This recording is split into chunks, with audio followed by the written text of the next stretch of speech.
Hello and welcome to the look ahead for Tuesday, the 10th of September, with me, Fiona Cincotta, Senior Market Analyst at City Index. So overnight, we'll be watching out for trade data from China. Then in the European session, we will have German inflation figures. This is the second reading, so generally not as market moving as the first reading. We've also got UK labour market data. Then we've got the OPEC monthly oil report. So let's just kick off with what to expect from the UK labour market data. We're expecting to see unemployment tick lower to 4.1% in July, down from 4.2%. Also expecting to see that wage growth, including bonuses, cools to 4.1%, down from 4.5%. Now, the data comes after figures today from the Employment and Recruitment Confederation, so industry data, which showed that the placement of permanent roles fell to a 5-month low, and also starting wage growth for permanent roles also fell to a 5-month low. So we're seeing some weakness come through, in signs of weakness coming through in the UK labour market, which could be a relief for the Bank of England as they consider and weigh up when to start cutting when to cut interest rates again in the UK. Obviously, we've had a 25 basis point rate cut from the Bank of England in August. Next rate cut is expected in November. But, you know, a strong labour market and particularly strong wage growth has been one of the hurdles that the central bank has faced as far as cutting rates is concerned. So if we just have a look here, we're looking at the pound US dollar. Obviously, just to talk a little bit about what's going on with the US dollar, we've seen a little bit of a strengthening at the start of this week after the US dollar fell again last week. The US dollar has fallen for the past it's fallen in 8 of the last 10 weeks. So we have seen some weakness in the greenback on those expectations that the Federal Reserve will start to cut rates in next week and potentially could cut rates by 50 basis points rather than 25 basis points. Data last week did just highlight some concerns over the health of the US economy, which is what sort of fueled concerns over a hard landing in the US and the fact that the Fed might need an outsized rate cut. But actually on Friday, the US non-farm payroll, though it was weaker than expected, we did see unemployment tick lower, which sort of helped to ease concerns of a recession. I think what we're seeing in the US is that the labour market is cooling, but it's not collapsing. And that was the fear after the July non-farm payroll report. So as far as sterling US dollar is concerned, continues to trade within this upward ascending channel. We did run into a higher around the 132 level just at 132.63. That was at the end of August. Has just eased lower. We're sort of consolidating around here, this 131 level. That's below the 131.40, which is the July high.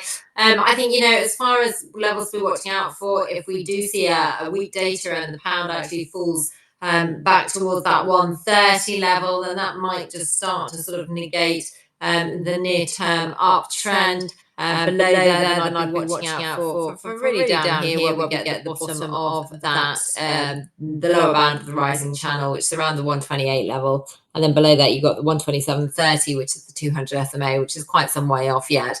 On the upside, 131.40, as I said, that's the level that's needs to really clear above in order to bring that 132.50, 60 level back into focus, which is the upper bound of the rising channel, and also the 2024 high.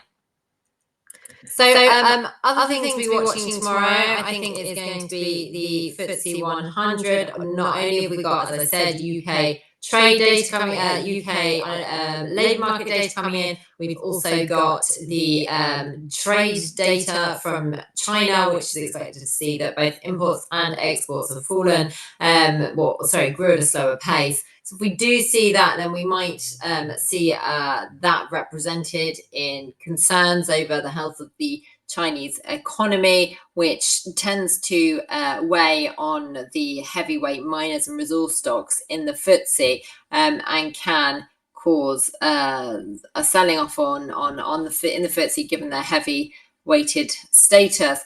So I mean, if we just have a look, I mean, the FTSE, to be fair, it continues to trade in a relatively familiar trading range. On the upside, you've got sort of that 84 level, and then on the downside, the 81.50. It's been trading in this level more or less since the 3rd of June. Just recently, we've had a rebound. That was literally today after the sell-off last week on global equities. We've had a rebound, almost just reached that the low level there of the rising trend line, which dates back to the start of the year, recovering higher. So bullish engulfing candle, so that is quite an encouraging sign. It's taking over that 50 SMA, so we might see continued momentum would help this reach that 84 level in order to then bring the 84.80 and fresh all-time highs into focus. On the downside, you need a break below that 81.40 to get, which is the rising trend line. It's also the low that we saw here back in June, and in order to get a deeper sell-off towards the 8,000 level. So just whilst we're talking about China, oil, etc., let's just take a look at what's going in oil, because oil has seen a pretty steep sell-off recently. It's not in oversold territory, still looking very weak. Obviously, we had that rise up at the beginning of July to the 84 level, and you know, it's just really been trading lower since. We've fallen below the 200 SMA. We've taken out a couple of key levels here at 72, all 70. It's below the $70 a barrel level. Testing this one here, 67.80. That was the level that we saw back in December 2023. So if we get a break below there, then do you know what? Then we could see a deeper sell-off down towards this level here, which is the 64 level, which was a low. Sorry, my computer's not playing ball. See if we can get it. Here we go, back in May 2023. So that would be the next level to be watching out for on the downside. Obviously, we do have a rise today. I mean, if we do see for sort of if we get any hint from OPEC that they might not be releasing or increasing supply in October, which they suggested they might, there is a reason that they wouldn't, because of this increased volatility that we've seen in oil prices. So it doesn't feel like the right time for OPEC to start increasing supply. Obviously, there have been concerns over the outlook for oil demand in China and in the US. We've had this weak data from the world's largest consumer of oil, which is the US, and also the world's largest importer of oil, which is China. So, very much in focus the China data, as well as that OPEC report for the supply outlook the rest of this year and going into next year. So, and then just finally, we'll take a quick look at the DAX. I did say we've got some German inflation data out tomorrow. It's the second reading, so it doesn't tend to be as market moving, but it is worth just having a look. We're back in within this known territory for the DAX. Caught between the all-time high, which is just below 19,000, and the 18,000 level here, which is also the low in June. We've seen some pretty weak data out of the Eurozone today, actually, as far as investor confidence is concerned, which has fallen for a third straight month. Investor confidence in Germany is particularly weak as well. So inflation is expected to confirm a fall down to the 1.9%, which was the earlier reading, and is below the ECB's 2% target. ECB widely expected to cut rates in Thursday, in order to offer some support to the region, which is starting to show a trajectory potentially towards a recession. So that is all from me. Thank you very much for watching. If you would like to receive more videos like this, then please do press like the subscribe button. And if you did like it, then please do press like.